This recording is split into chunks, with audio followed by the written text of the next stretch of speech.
Good morning, class.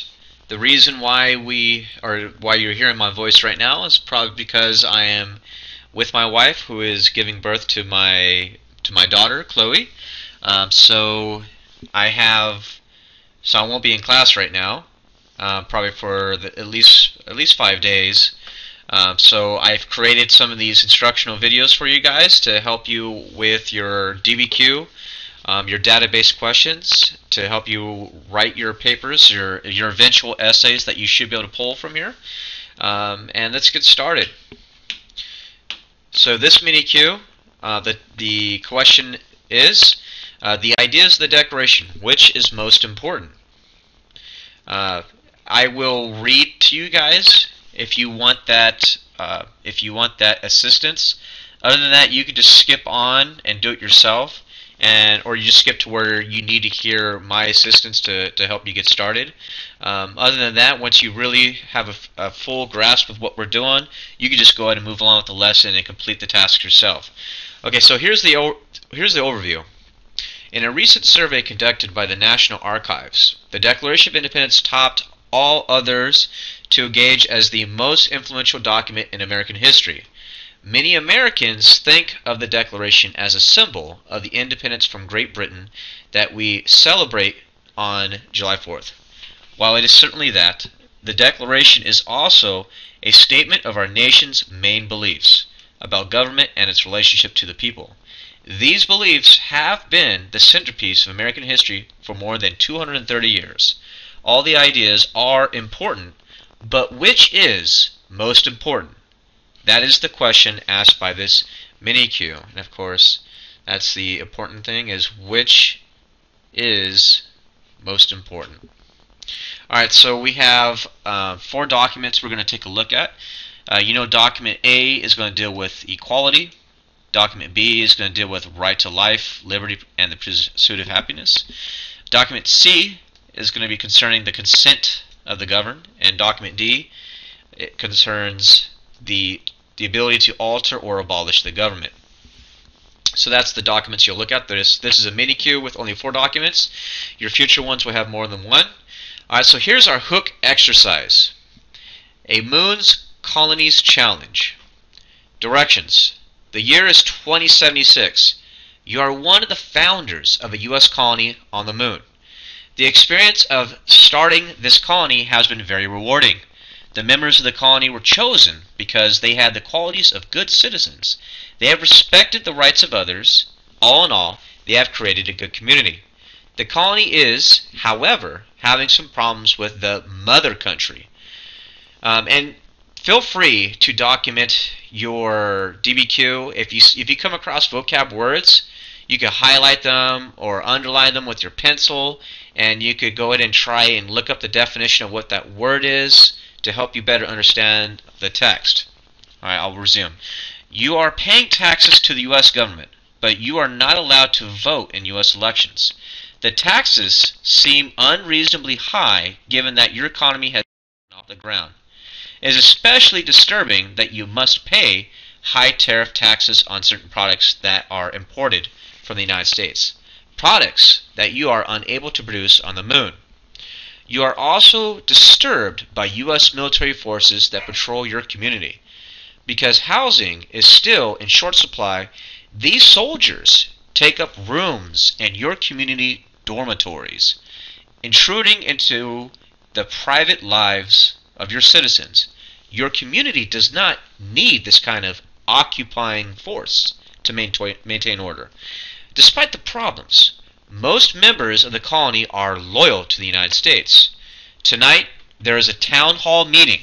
Some colonists want to separate from the United States. Some want to try to get the U.S. government to listen to the colony's issues. As one of the founders of the colony, you will be expected to speak, and people will pay close attention to what you have to say. Here are some questions you think could be taken. Which will you support? So, would you hold protests on the moon? And you will just highlight yes or no. Would you refuse to pay the tariffs on imported goods? Circle yes or no. Would you write space mails and text the government leaders explaining your issues? Would you send delegates to Washington to meet with government officials and find solutions? Or potentially declare independence. Now, make sure you rank order the actions in terms of their likely effectiveness, with 1 being very effective in producing the changes you want, and 5 the least effective. So you could put those numbers off to the side, 1, 2, 3, 4, 5, or however you feel would be most effective. With 1 being the most effective and 5 being the least effective. Okay, so now we got to the background essay. And you should still be able to do this day 1 of the lesson. Alright, background essay. The ideas of the Declaration. Which is most important? History and structure of the Declaration. By early summer 1776, the Revolutionary War was already a year old. The Continental Congress meeting in Philadelphia had appointed a committee of 5 to write a statement explaining the colonists' arguments for independence from Great Britain. The Committee of 5 asked one of its members, 33-year-old Thomas Jefferson, to take on the job of writing the first draft. After Jefferson prepared the draft, John Adams and Benjamin Franklin suggested some changes. The committee approved the revised draft, and it was delivered to the Congress. Between July 2nd and 4th, the Congress made other changes, shortening the document by 25%. Jefferson was unhappy with these changes, but the structure and powerful words of the document are still his. In the end, the Declaration would not only shape the government and the culture of the United States, it would shape the thinking of the world. The Declaration has a simple structure. An introduction saying that we owe the world an explanation for our separation. A statement of ideas about government. A long list of grievances against the British. A declaration of independence from Great Britain. It is the second paragraph of the Declaration, the statement of ideals. That will be our focus in this mini-Q. In this paragraph, Jefferson said, "We hold these truths to be self-evident, that all men are created equal, that they are endowed by their Creator with certain unalienable rights, that among these are life, liberty, and pursuit of happiness." And you might even consider highlighting that these immortal words that are very ideal to American thought. That to secure these rights, governments are instituted among men, deriving their just powers from the consent of the governed. That whenever any form of government becomes destructive of these ends, it is the right of the people to alter or to abolish it. Many historians would argue that this is the most important passage in the most important document in American history. Historians also agree that the extent of meaning, or the exact meaning of key words and phrases, is open to interpretation. For example, in the first line, Jefferson writes, "All men are created equal." What did he mean by men? What did he mean by equal? And later in the same sentence, what did Jefferson mean by life? Was he against taking a life? Was he therefore against warfare? And what did he mean by liberty? Was he against slavery, even though he owned slaves? Indeed, this passage in the Declaration is both powerful and open to interpretation. Regardless of one's interpretation, these ideas provide the basis for our Constitution and government. They represent American ideals. That is, they reflect the full vision of what America should be. They are worthy of close inspection. Your task: consider the 4 key ideas expressed in the Declaration of Independence: equality, unalienable rights, consent of the governed, and the right to alter or abolish government. Then write an essay which explains why 3 of these ideas are important to society, and why the 4th idea is most important of all. Okay, so let's take a look at these background essay questions. So first one, who was the primary author of the Declaration of Independence? And so you would go ahead and you would write. I will model for you this first response to that question. I'm going to get my comment tool, click T.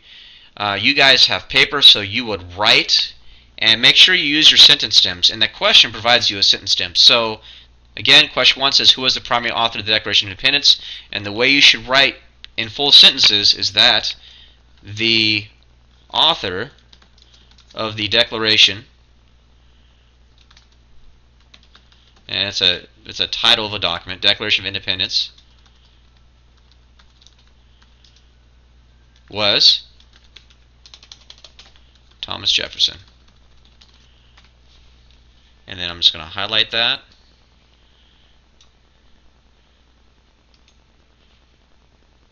And there's my highlight tool. Oops. Control Z. No.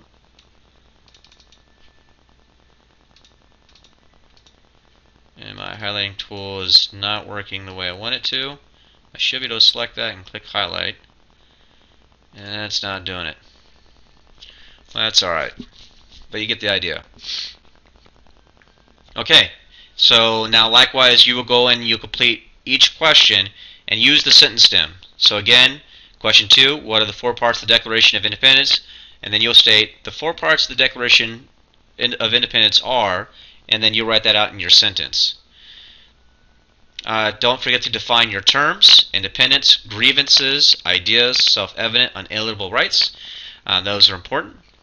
And we got this handy-dandy timeline to give you also a frame of reference of the era. Again, you have the French Indian Wars in 1754 through 1763, which cost the British a lot of debt, and they wanted to try and make up that debt by taxing the colonies with a Tea Act, Sugar Act, and then of course the colonists responded very angrily, and they had the Boston Tea Party, where a number of people from Massachusetts dressed up, or the Sons of Liberty dressed up as Indians, went onto British ships and dumped their tea in the harbor. You had the battles of Lexington and Concord, where now the colonists are openly fighting the British, and they will use guerrilla warfare and will secure some good victories in the beginning. Thomas Jefferson will, in 1776, June 11th through July 1st, will draft and write the Declaration of Independence.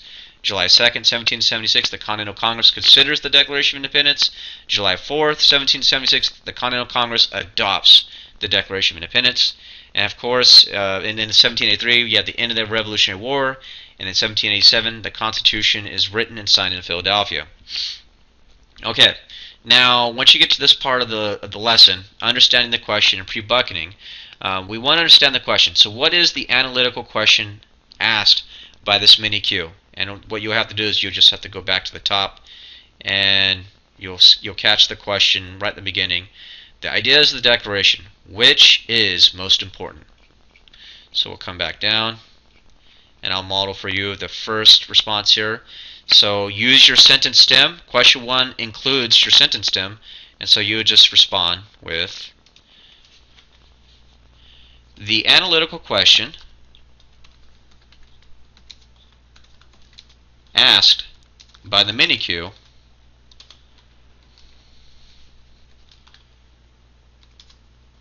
is, what is the most important idea in the Declaration of Independence?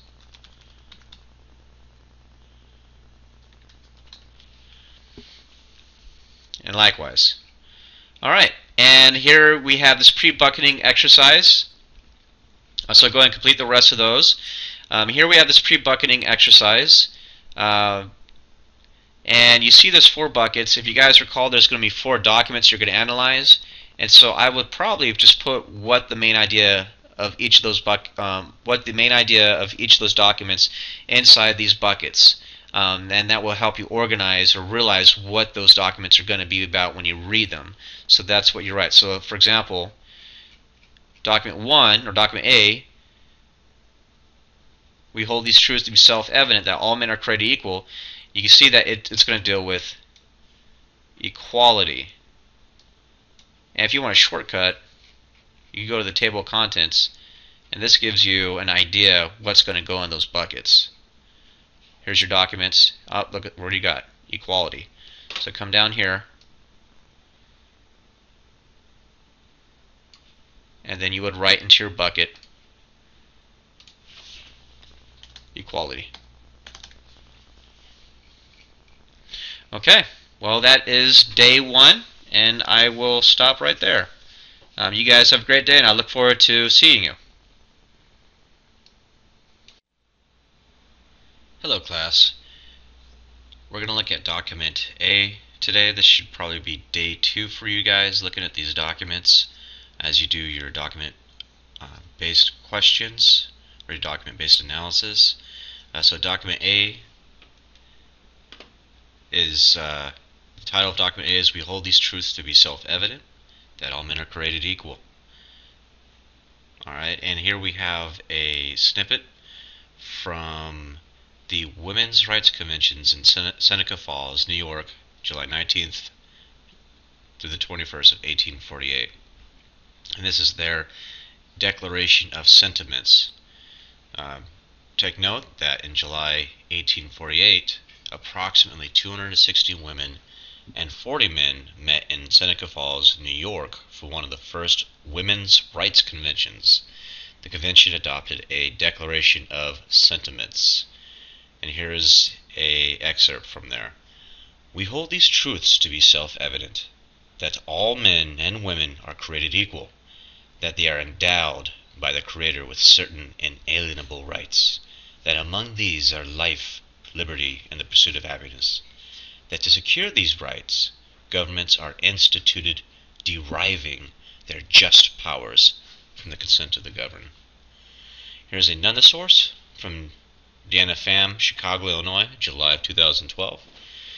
Special note, N.F.H.S and her husband, Vilu, arrived in Chicago in 1980 from refugee camps in Indonesia and Malaysia.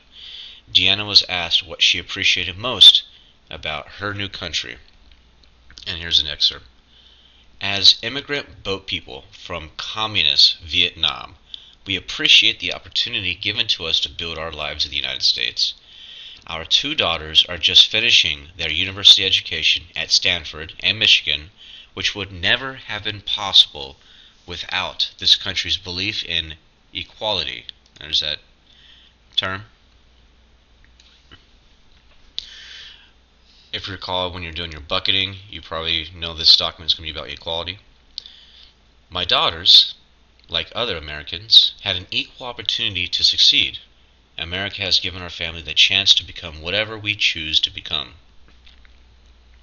Alright, so let's now analyze this document. Question 1, I'm a model for you, and then you use the sentence stem and you go ahead and complete the rest of these questions, and then the goal is to get you guys to write an essay using this document and the main ideas that are about it.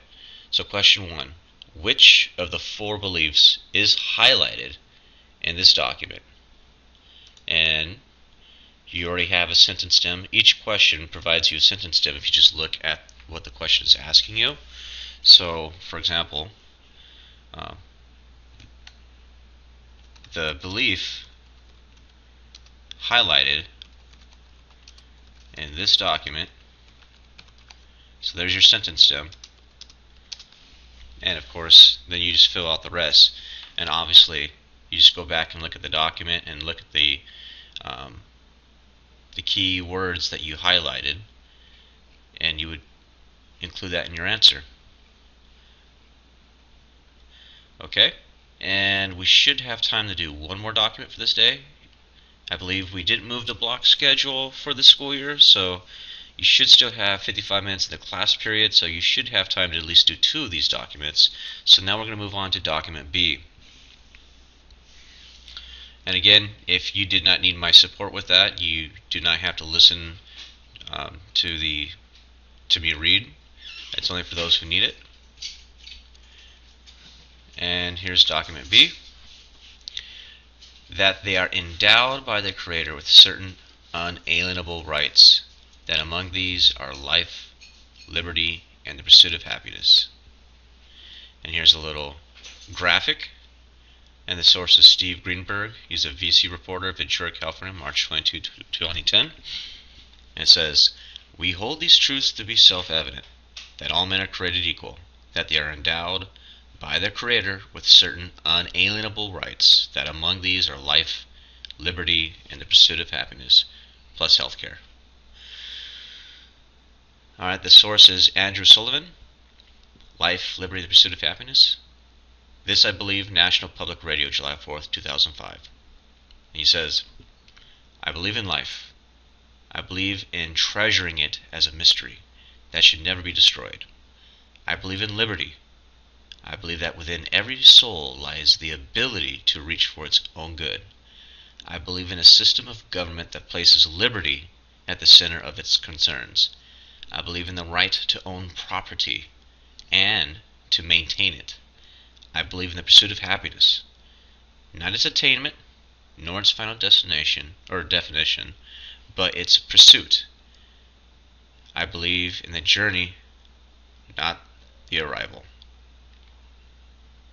Actually, this is probably a misspelling. That's probably supposed to be destination, and they got definition here, so that's probably an error. Alright, so question 1. I'll model the first one, and then you guys do the rest. So which of the 4 beliefs is the focus of this document? And so obviously that's the sentence stem. And you would write out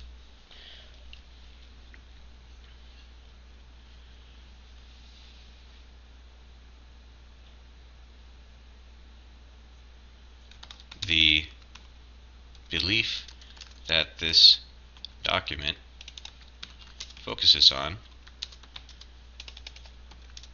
is, there's your sentence stem. So I got you started with that one, and you should be able to complete the rest of those. And that should be good enough for day 2.